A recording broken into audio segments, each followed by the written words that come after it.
Bettering your business takes working with the best. With the James Hardie Alliance, you gain access to leads, training, networking, and support from the #1 brand of siding in North America. Achieve new levels of success by joining the James Hardie Alliance today. The CBS Radio Mystery Theater presents...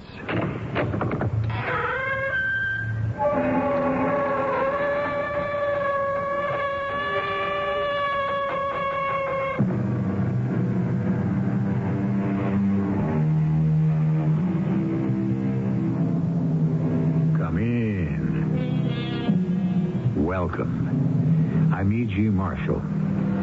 Once again, I invite you to share a particular kind of story which arises from an experience that is unusual. You probably have had a vivid foreshadowing dream. You may even insist that you have seen a ghost, or that you knew somehow that a distant relative or friend had died.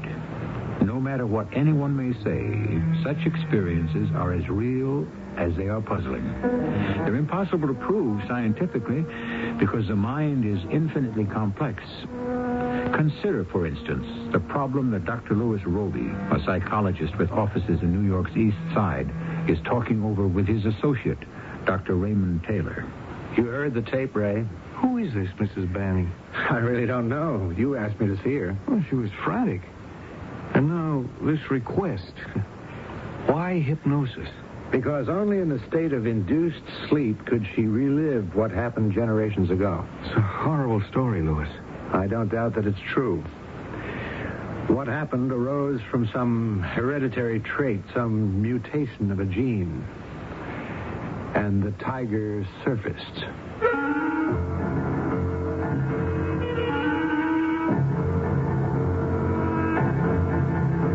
Our mystery story, Tiger, Tiger, Burning Bright, was written especially for the Mystery Theater by Roy Windsor and stars Robert Dryden and Patricia Elliott. It is sponsored in part by Sign-Off, the sinus medicines. I'll be back shortly with Act One.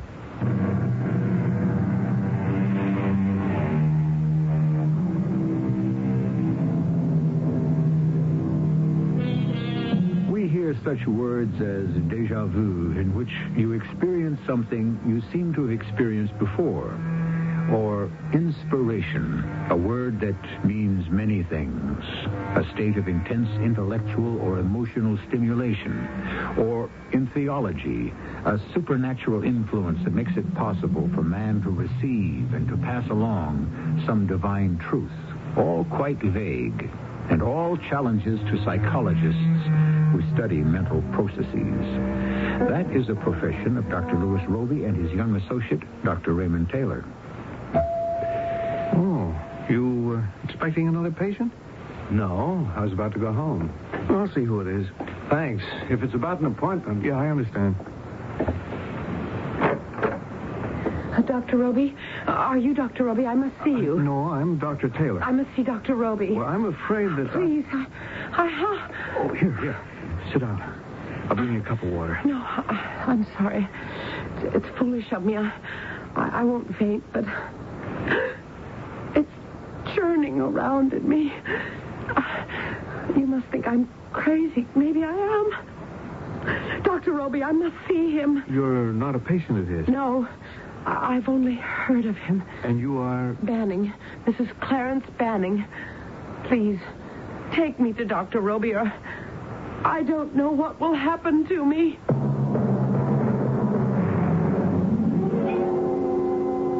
Sit down, Mrs. Banning. I'm all right. Forgive me for breaking in on you so late in the day, Dr. Roby. You're ready to go home, and here I am. I apologize. I'm as nervous as I'm so distraught I hardly know who I am.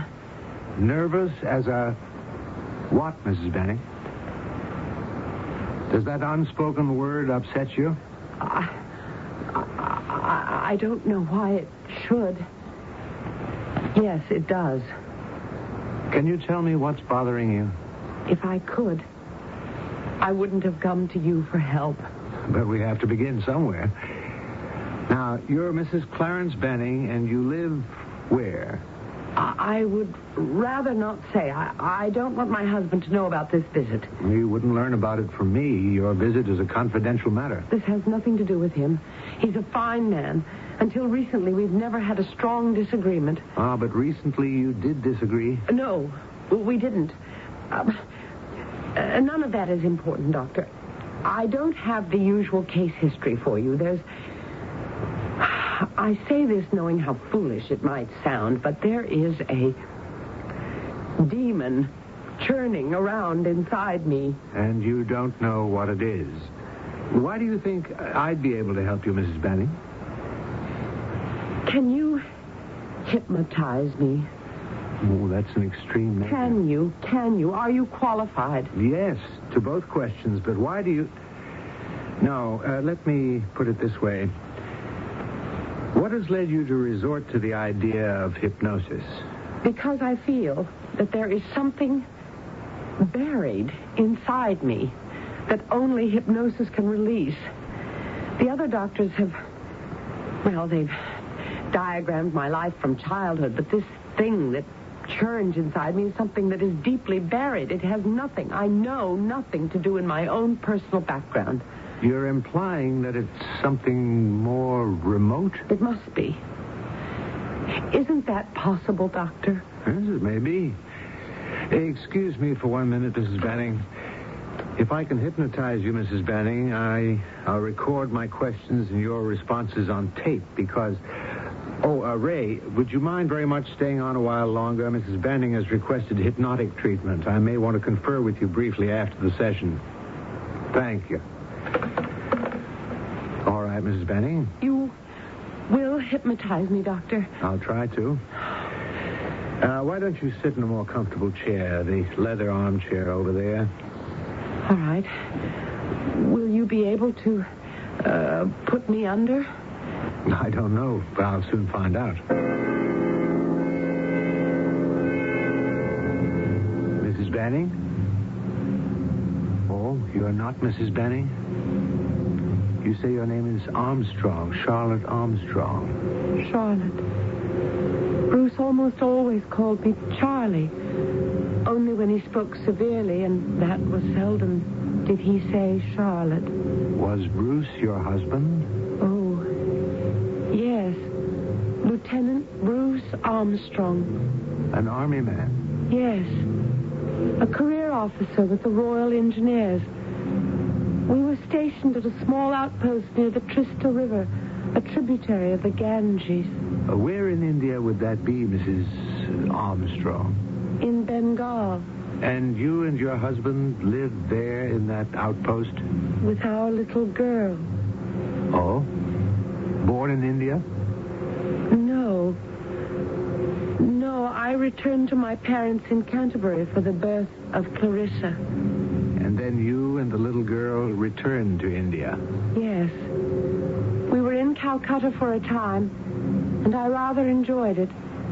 Then Bruce's unit was ordered north into Bengal, and I insisted on joining him there. And Clarissa? She went with me, of course. She insisted. Clarissa was no longer a baby. No, heavens no. She was 8 years old and devoted to her father. What year was that, Mrs. Armstrong? The year we went out was 1870. And Victoria was queen. And your life at the outpost? Difficult. Really quite difficult. We were, after all, a very little bit of England in a quite primitive and harsh country. It was lush, of course, but forbidding. The jungle was everywhere. The heat and dampness were depressing, and no one was allowed to wander very far away from the stockade. Oh? Then this outpost was barricaded. Yes. The engineers, with native help, had constructed a high paling all around the quarters. Sturdy wood and strongly reinforced. That discouraged the predatory animals. Crocodiles? Some did crawl out of the river to investigate. And one of them killed a guard who had been careless. The tiger was more terrifying. One in particular? They were around, you see. One in particular was, but... No, I'd rather not go into that. What about that particular tiger, Mrs. Please. Armstrong? Please. Was this tiger a killer? Have mercy. Bruce, where are you? You saw this tiger, Mrs. Armstrong? It was before tea. It's so very warm, Clarissa said. Can't we take a short ride in the buggy, Mother? I said, let's. It might cool us off. So the little pony was hitched up, and Clarissa and Go on. we had barely got out of the gate to the outpost when... Think hard, Mrs. Armstrong. I can't go on. You are outside the gate to the outpost. You're in the buggy drawn by the pony. And then... Oh, good Lord! Clarissa, run! Oh, Clarissa! Oh.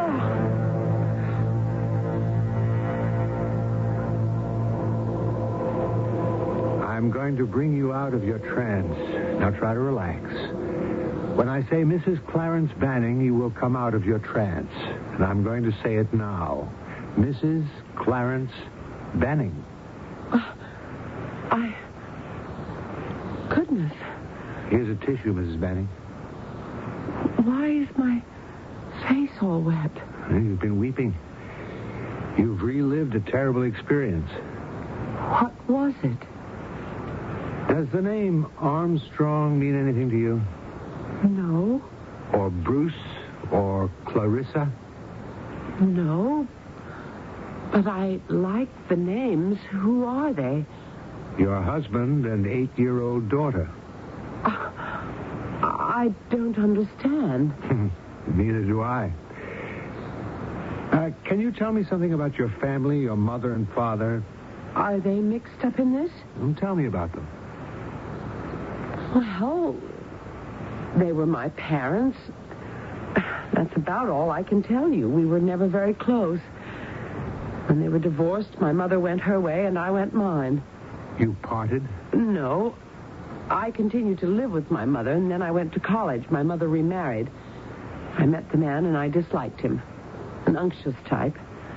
After college, I came to New York and supported myself until I married Clarence. And your grandmother? I only saw her a few times. She lived in Baraboo, Wisconsin. Her name? Mrs. Paul. Her first name was Laurel. What is this about, Doctor? And her mother? I have no idea. Oh, no family albums, no stories about the past? Not that I know of. What are you driving at? I want to see you again, Mrs. Banning. Why are you being so mysterious? What did I say under hypnosis? What made me cry? When we're finished, I'll tell you everything. For now, I want to think over what I heard. Even though I cannot explain it satisfactorily, what's disturbing you is an event that occurred over 100 years ago. What? I went back in time? You went far back in time.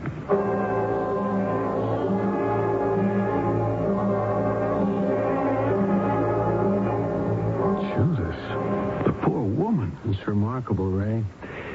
The incident itself, it could have been out of a story by Kipling, and even stranger, this Mrs. Banning having the incident buried in her after over 100 years. The Bridie Murphy kind of thing. She said something very significant on that tape, Louis. She said she was nervous as a... Then she stopped. She couldn't say cat. Yeah, I caught that, too.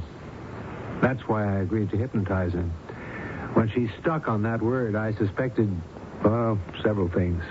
but not what she revealed. I can't get over the horror of it. A young mother and child attacked by a tiger. I wonder if the child escaped. There's some kind of link to Mrs. Armstrong. Or to her husband. He was a young man. He may have remarried. Yeah, that's true. But I think Mrs. Banning's related to Mrs. Armstrong's side of the family. I'll try to find that out tomorrow. I wonder what precipitated the emergence of that 100-year-old skeleton. Even she won't know. A remark, a photograph in a magazine, the sound of horses' hooves. No, that we'll never know. But I will, I hope, find out what happened to 8-year-old Clarissa. There have been many instances of this kind of recall. For some reason, a man or woman under hypnosis travels backward in time and repeats in detail a conversation heard in an old English inn in the 18th century and can describe its interior down to details that astonish experts. This is not fakery. When conscious, they don't know the things they describe. More about this fascinating subject when I return with Act 2.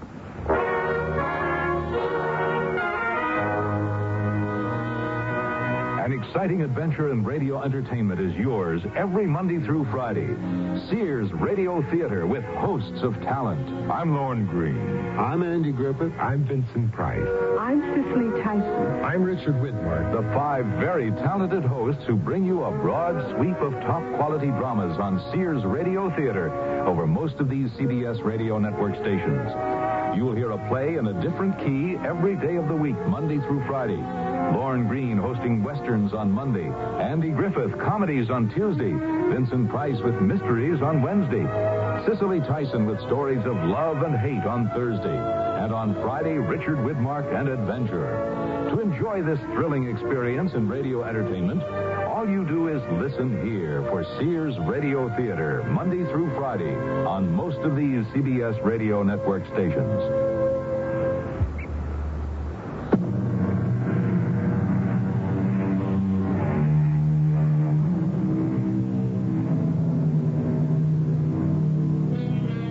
Reputable medical dictionary explains recall as the act of bringing back to mind that which has been previously experienced. But what if something is recalled that you have not experienced? What if, for instance, you could see vividly before you the murder of Julius Caesar? How do you explain that? And the person seeing the murder in retrospect speaks in the Latin of 44 B.C. It is that kind of subject we continue to examine in Act 2. Late the same day, Mrs. Banning has just returned home. Clarence? I'm in the living room, dear. I'm sorry I'm late, darling. Such a busy day. I'll sit down for a minute before I plunge into the kitchen. Well, we're going out for dinner, all right? Perfect. But what's the occasion? Your busy day. Oh? Did you like him? What? Him? What are you talking about? Dr. Roby. How do you know about Dr. Roby? I found out in the telephone directory. That's impossible. Not if you left a pencil on a page of the R's and checked off the name. I did that. Mm-hmm. Oh, my dear. I didn't want you to know. Is it as bad as that? I don't know. You liked Roby? Very much. I asked him to hypnotize me. What heavens? Under hypnosis, I wept a lot. Look at me, I'm still all puffy. Well? I can't tell you anything, Clarence, because I don't remember. Didn't he tell you what you said? No. He has it all on the tape. And he wouldn't discuss it, He said later. Maybe. Well, he's reputable. I checked on him. Are you seeing him again? Late tomorrow. More hypnosis? I think so. When he brought me out of it, I was... Well, my face was covered with tears. You must have revealed something distressing. I suppose so. And you can't remember anything about it? Nothing. Nothing at all.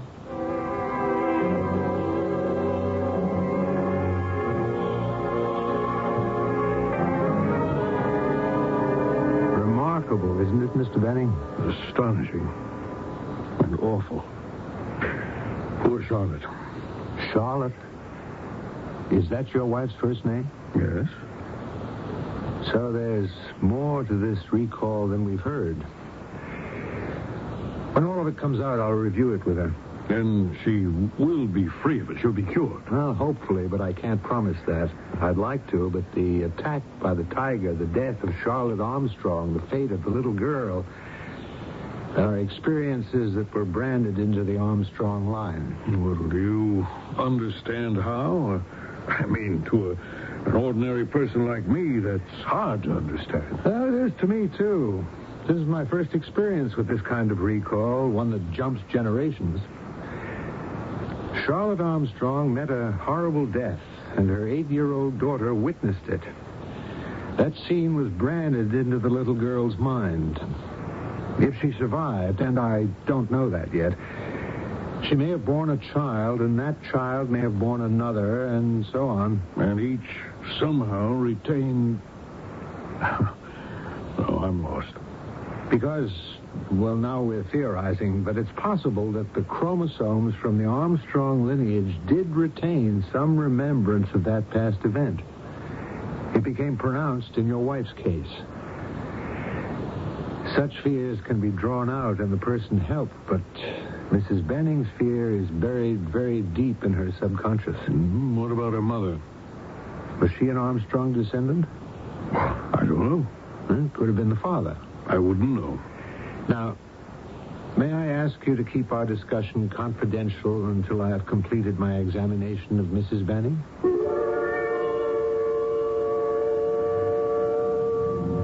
What is your name? Charlotte Armstrong. My married name. I'm wife to Lieutenant Bruce Armstrong, and we have a darling little girl named Clarissa. Clarissa. What an interesting name, isn't it? I watched her grow into a fine young woman. Well, how could you have done that, Mrs. Armstrong? I don't see why not. You were riding in a two-wheeled buggy. Oh, no. No. Wasn't there an accident? It sprang at the pony, the tiger. The Bengal tiger sprang. I can't believe it. It was horrible. Horrible. The dear little pony. With one sweep of his paw, the tiger killed him. And Clarissa? Run, Clarissa. Run. No. Bruce, my God.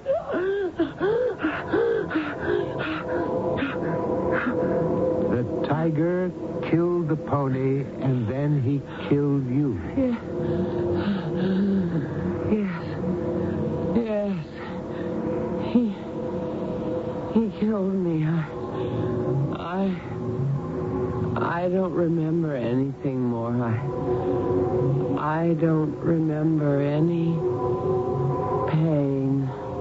But Clarissa married. Oh. Yes. Yes, she did. Mrs. Armstrong, if you had been killed, how could you know about Clarissa? She escaped. Oh, yes, she ran her little legs off and reached the stockade safely. You saw that? Clearly. A nice young man, Tom Durrell, ran out of the stockade gate toward the dead pony and the overturned buggy and shot the tiger and killed him. You saw this? Yes.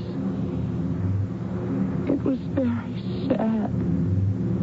What happened to your Clarissa? I'm very tired. Very, very tired. You will begin to come out of a deep sleep. I will bring you out of your deep sleep.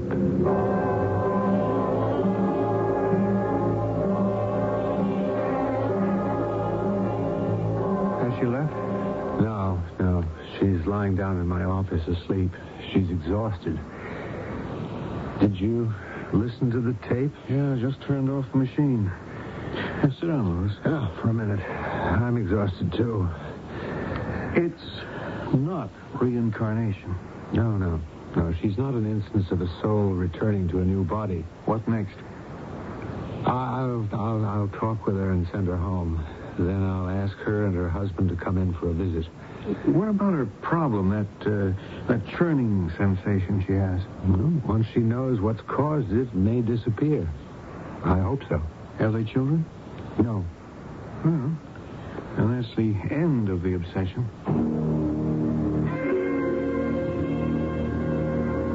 Well, Dr. Roby? Rested? Oh, best nap I've had in months. That's good. In reply to your question, I can say that another consultation won't be necessary. Oh? And your conclusions? What I'll do tomorrow is to have the tapes transcribed and send them to you by messenger. You should know what you revealed under hypnosis. Then I think that the three of us should discuss it. All right, but why? Because even though we've brought to the surface a most remarkable story, it's important that you should be free of this obsession. I will suggest ways that I hope will help. Could you visit us and could we talk about it in our home? Or is that all wrong professionally if it is? No. There's nothing wrong with that. I'll be pleased to call on you. Why don't we say after dinner tomorrow night? You won't give me a hint of what's been bothering me, Doctor. I'll just say this, Mrs. Banning. What's been, as you have said, churning you up inside is nothing for which you are responsible. You have done nothing that's been eating away at you. It was something done to an ancestor of yours 100 years ago.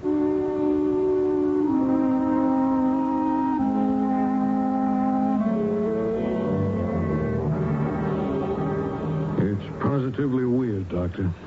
Have both of you read the transcripts? Yes?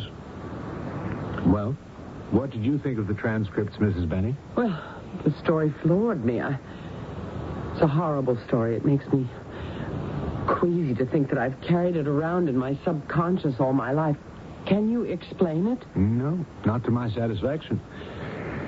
My associate, Dr. Taylor, and I have theorized about it, and the best we can do is to relate it to a branded chromosome. A chromosome of Clarissa's that was branded or scarred by what she witnessed. A genetic flaw?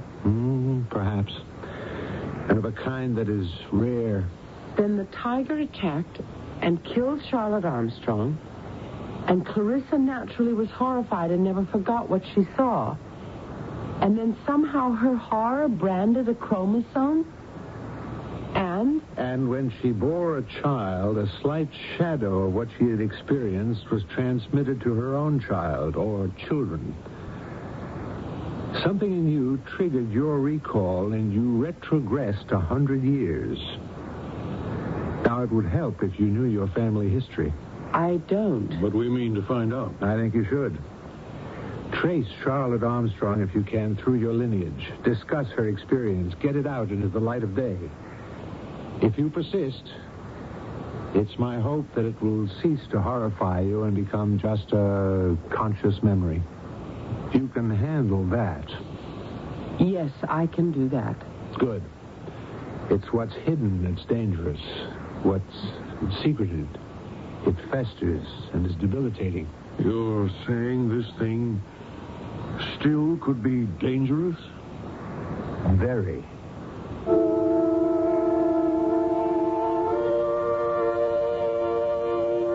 Going back in time, sometimes hundreds of years, is not unique, but it is unusual. Cases have been documented without being explained. Perhaps it's a form of reincarnation, the recapture of a life lived before. As a poet said, the caverns of the mind are obscure, and that is still true. Our bodies and minds are the product of inheritance, shaped by environment. The past echoes in us. More when I return with Act 3.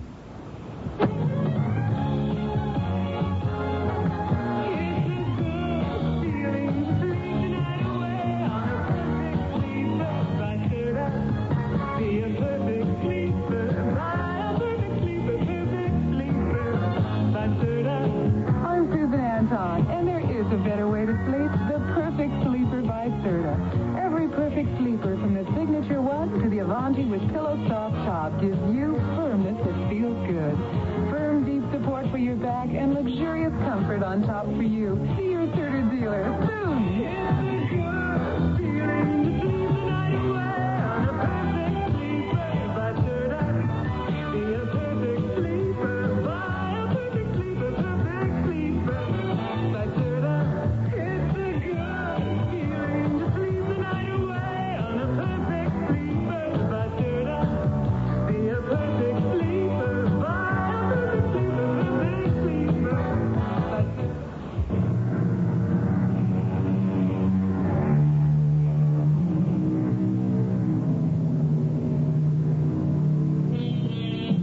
Quite a famous true instance about going back in time. When General George Patton took over his first command in France, a French captain offered to show him around.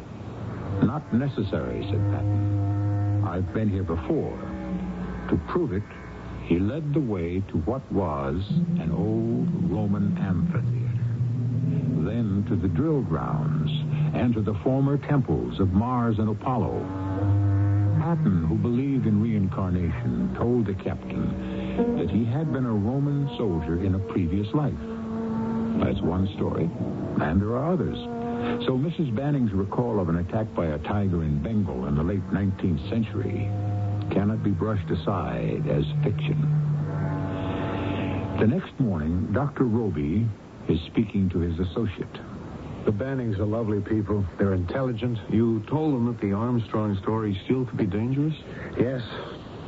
Unless she rids herself of its horror, she could, be victimized by it. Possessed? But you've helped her exorcise it, Louis. She's healthy. Are you worried about a nervous breakdown? She has a vivid imagination, and fear is a wild emotion. She must work to overcome it. Will she? Both of them will. I've asked them to look into Mrs. Banning's lineage. Her roots are important here. The more she learns about her ancestry, the better she'll be able to understand the history of her people. Once that Bengal tiger event is remembered and acknowledged... Yes, I understand. Like letting sunshine into a tunnel to dispel what's imagined to be lurking in its corners. Will you continue to treat her? Well, that depends. I don't think there's any need for more hypnosis. You ought to stay in touch with them, Louis. I want to. Out of curiosity. Nothing more.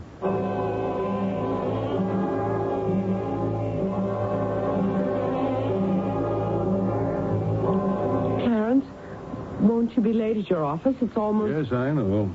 I'm not going to the office. I'm taking a few days off. I think we're going to get to the bottom of this tiger business. Oh. And the logical place to start, the only place, is with your family. But I have no family. You know that. Well, there's your father, Charlotte, and stepfather. He wouldn't know anything. My stepfather, I mean. I haven't seen my real father in, it must be 25 years. Where does he live? I don't know. Well, where did he live? Harrisburg, Pennsylvania, I think, but I'm not sure. I don't want to see him, Clarence. He's your father. I know. He is my father, but he never was a father to me. A loveless man. After I went to college, I never saw him again. My mother divorced him, as you know. A domineering woman. They had bitter quarrels. A lovely childhood. I've tried hard to forget it. Well, if you won't see him, I must. Clarence, Please, let's forget it. No. Really, I feel quite fine now. Dr. Roby dragged the past out of me, and I am fine, really. Good.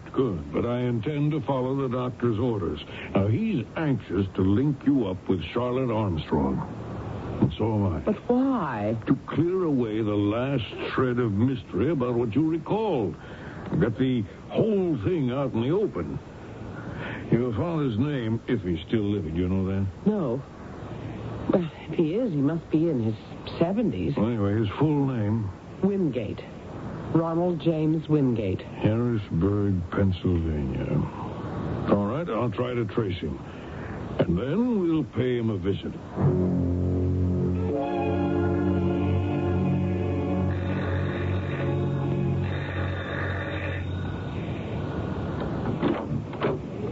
Yes?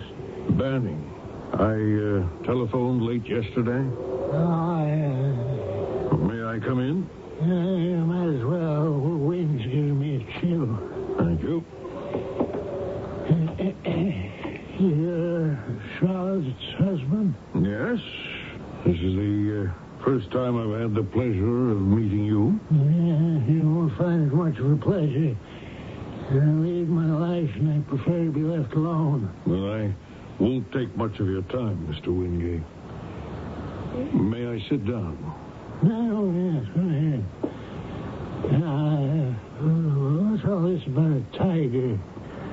Does Charlotte have a mental problem? I explained on the telephone. We're trying to explain Charlotte's vivid recall of the death of a Mrs. Bruce Armstrong. She told me about that. I still can't help you.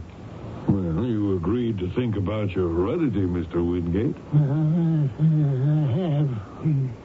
I don't think I can help. You're American? Born here? Yes. But I'm not here. In New York City. And your father? American. Your mother's maiden name?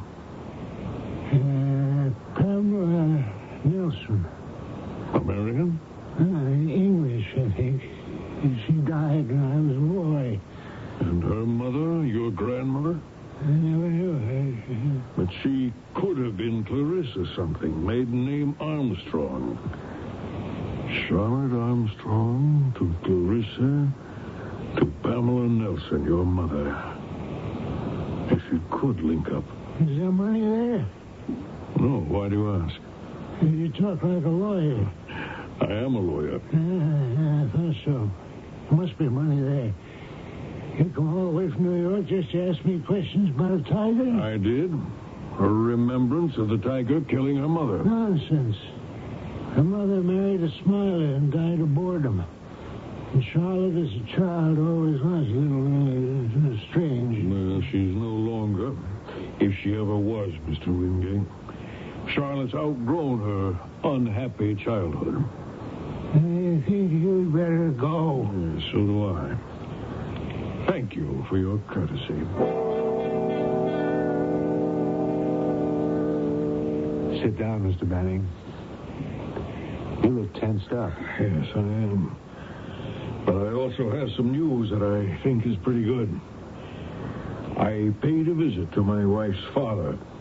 I managed to drag out of him the name of his mother, Pamela Nelson. English. Now, I'm betting that her mother was Clarissa Armstrong before she married.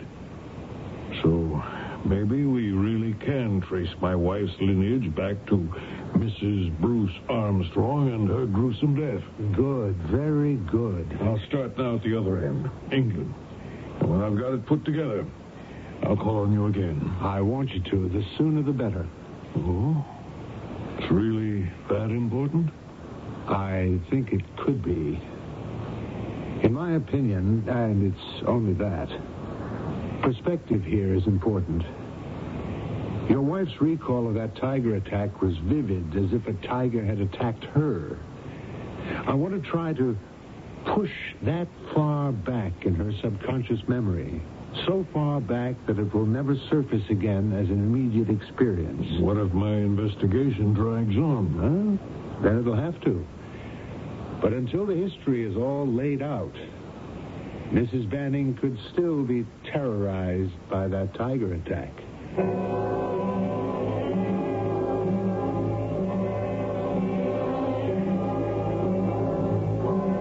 What did Dr. Roby have to say?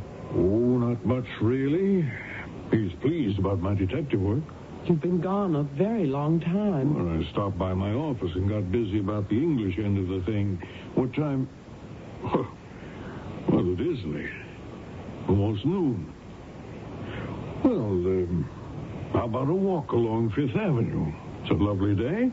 I'd love that. We'll stroll for an hour and then have some lunch. Oh, that sounds very pleasant. I need some fresh air. Are you all right, darling? Yes, yes. No tiger tantrums? No, not this morning. No, I'm over that, Clarence. Good. Let's hope so. Doesn't the doctor think so? Oh, yes, yes. It's not in your tone of voice, Clarence. Hmm? So I'm still not free of that thing. Well, almost, my dear. Once we get it in perspective, that was Ruby's word, it will be exorcised. And we shall. I'll hear from England within a week. And until then? Well, we enjoy life, think bright thoughts, take a stroll down Fifth Avenue. You are a sweetheart, Clarence. Yes, come to think of it, I think I am.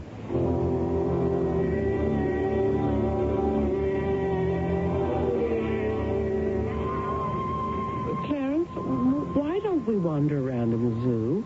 Well, all right. And we could buy some peanuts and feed the elephants. Fine.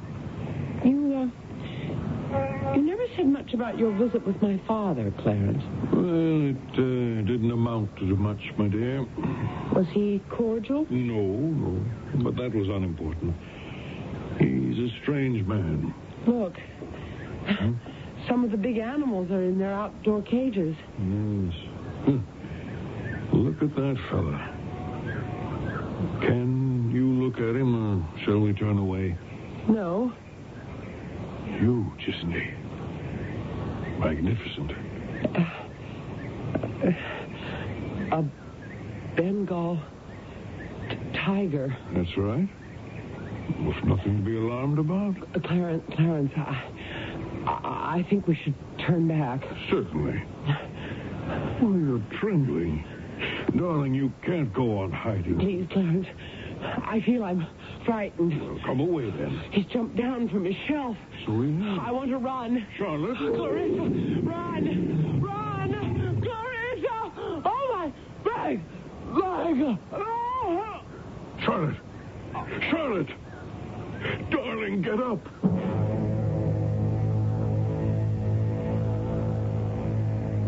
She's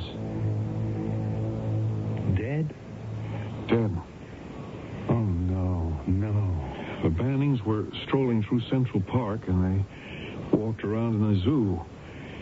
They came to the tiger's cage, and suddenly, according to witnesses, the tiger went crazy and flew at the bars of his cage, right at Mrs. Banning. She screamed and fainted. At least that's what they thought. Actually, she dropped dead. Good Lord. Before she collapsed, witnesses say she tried to break away from her husband, and they heard her screaming, "Clarissa, run, run." Horrible. And she collapsed. Must have been some kind of,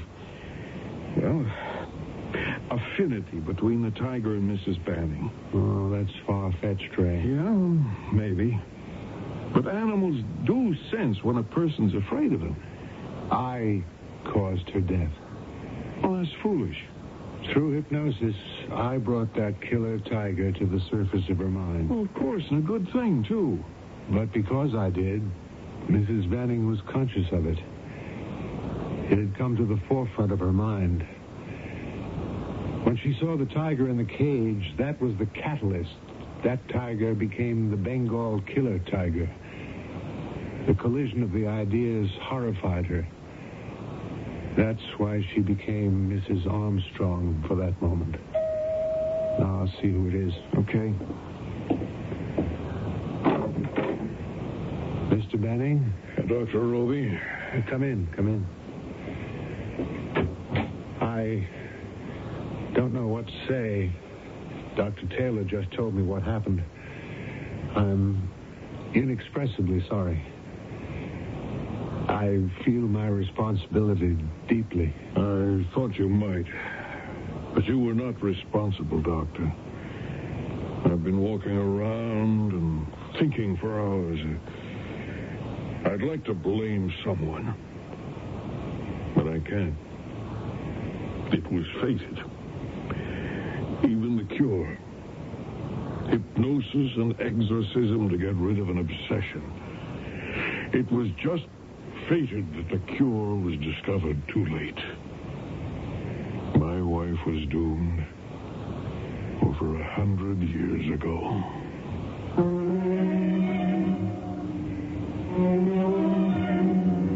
No one has exact answers to our mental quirks. Doctors of the mind can theorize about behavior and even agree that the past of a person's lineage becomes part of such a person's present. For instance, how else can we explain the appearance of a brilliant man or woman whose parents are simple? There are many examples of this kind, so we do know one thing. The permutations of mental and spiritual characteristics are infinite. Was Mrs. Banning's death